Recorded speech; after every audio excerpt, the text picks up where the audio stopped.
Yeah. Yeah, very good performance offensive-wise, but also defensive-wise. The percentage of won challenges in halftime was extraordinary and was also key to this performance, because it's not only a passing game, it's not only a possession game against Southampton, it's also about winning the duels, accepting the physicality.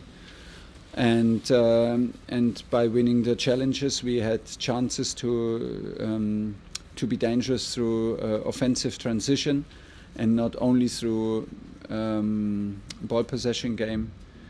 And that was a good mix in all areas of the pitch, and in mentality, commitment was very, very good. And Dylan. Just a couple from me, please.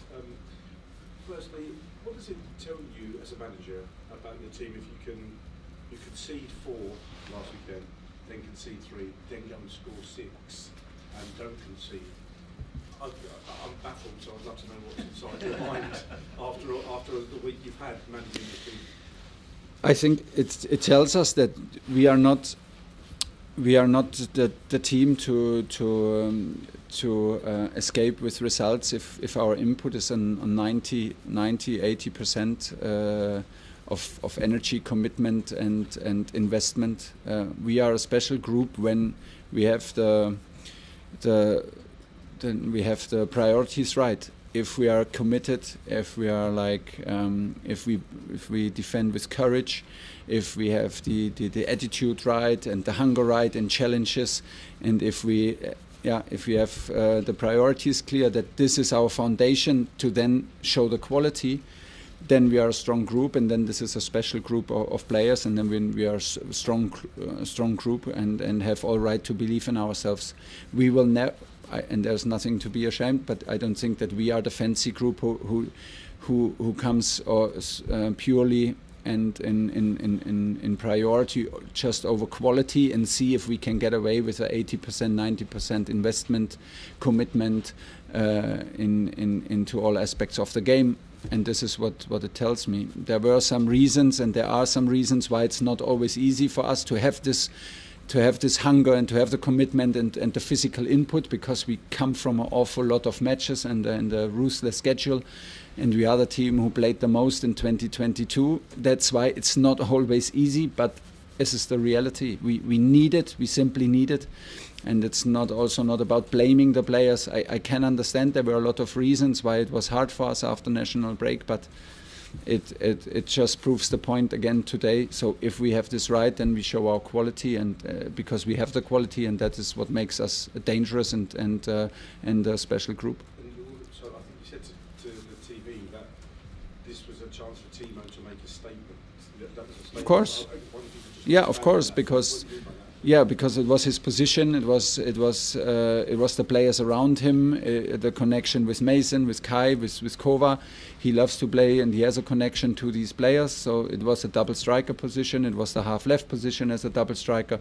It was an opponent where we could imagine that we find spaces in behind, because it's a high attacking opponent. So it was set out to deliver. Honestly, it was set out to deliver. It was not in a 4-1-4-1 on the side. It was like everything was there to deliver and to make a statement that he did not give up, and he is still an important player of this club and of this group. And he did, and it was necessary, but it was also very strong, but also necessary. Nick Pugh. Thomas, you said obviously after the game, well, we talked in, asked you if the meeting could have been a turning point on Friday, so you're not sure. Given this, are we still not sure now, or do you think there's a chance that you could turn things around?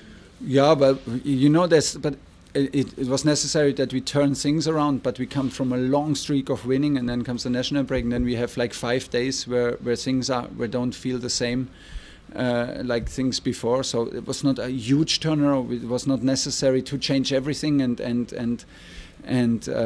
but it was, like I told you before, it was the moment for us, right? The feeling, it was the moment to tell the group the truth, to my honest opinion, and tell them as a part of the group, this is how I feel. And so the message was clear, and obviously everybody took it in the right way. In the message, I included myself in the message, and so it was necessary to step up today. It is on the players to live up to what we play, and they did in an impressive manner today. So it's now a time to move on, because we refound what makes us strong, and was another proof for that, and we keep on going. Okay, we're going to do 2 more, and then the Mondays, Neil Barnett and then Nazar to finish. You flipped the 2 10s and the striker for the 10 and 2 wide-ish strikers. Yeah. Why, and how influential is that? Because we expected a 4-4-2 and the post number 6 in a high pressing, and wanted to pin the defenders with 2 strikers and find Mason in a bit of a open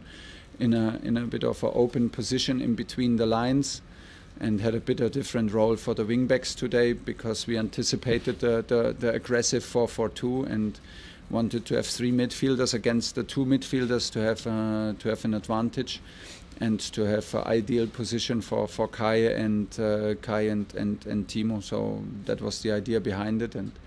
But yeah, of course that was the idea behind it. But it's not about the idea; it's about how we play it and how committed and with what quality and commitment we played. And was a different mindset today. Was a different attitude, and followed by all the quality then. Last one, Nizar. It's good to see Hakim today. So I guess he's fit and available for the next game. But what about Yeah. Romelu Lukaku and Ashley Fletcher? Are they going to be available? Well, Aspi he has a positive COVID test since yesterday, so I have no prediction about that. I don't know even the rules about traveling and what's going on. And first of all, we need a negative test, and cannot do nothing about it than hope or wait. And Romelu, I don't know yet, because he had pain. He could not do the last training, and was not available for today. So time is running. I mean, we leave the country again on Monday. So let's see. Okay, quick Mondays. We do it on the side here, and then we're done.